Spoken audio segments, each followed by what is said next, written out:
Hi guys, so ngayon, for today's video, charis, eto, kung kalala nyo to, isa siyang prutas, pomegranate yung tawag, baka iba yung tawag dyan sa Pinas or sa ibang lugar, hindi ko alam, kakainin natin, buksan ko, wait lang.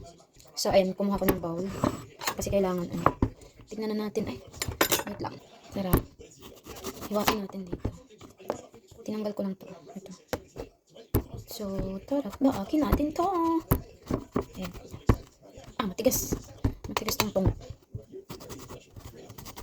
Masustansya to eh. Nakatikim na ako nito dati. Doon nag-work ako sa ano. Ay! Ayan.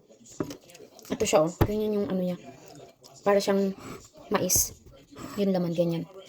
Diba ang gandang tignan. Wait lang. So, ayan, ganyan siya. Diba? Para siyang diamante.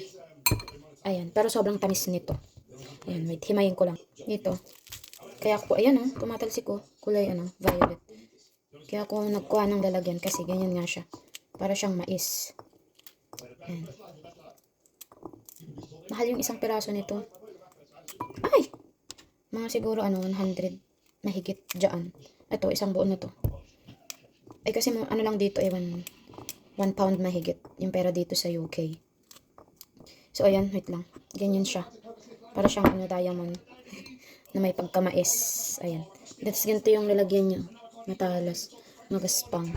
So, pag kinain mo siya, mas masarap siya pag ganito, sabay-sabay. Sarap.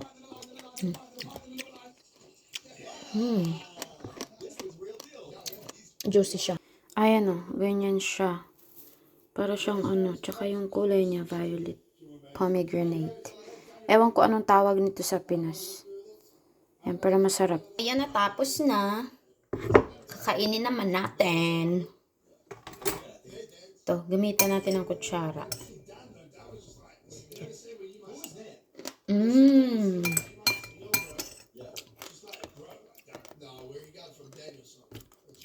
Ganyan yung balat niya, oh. Mukhang basta, parang mais. Bye!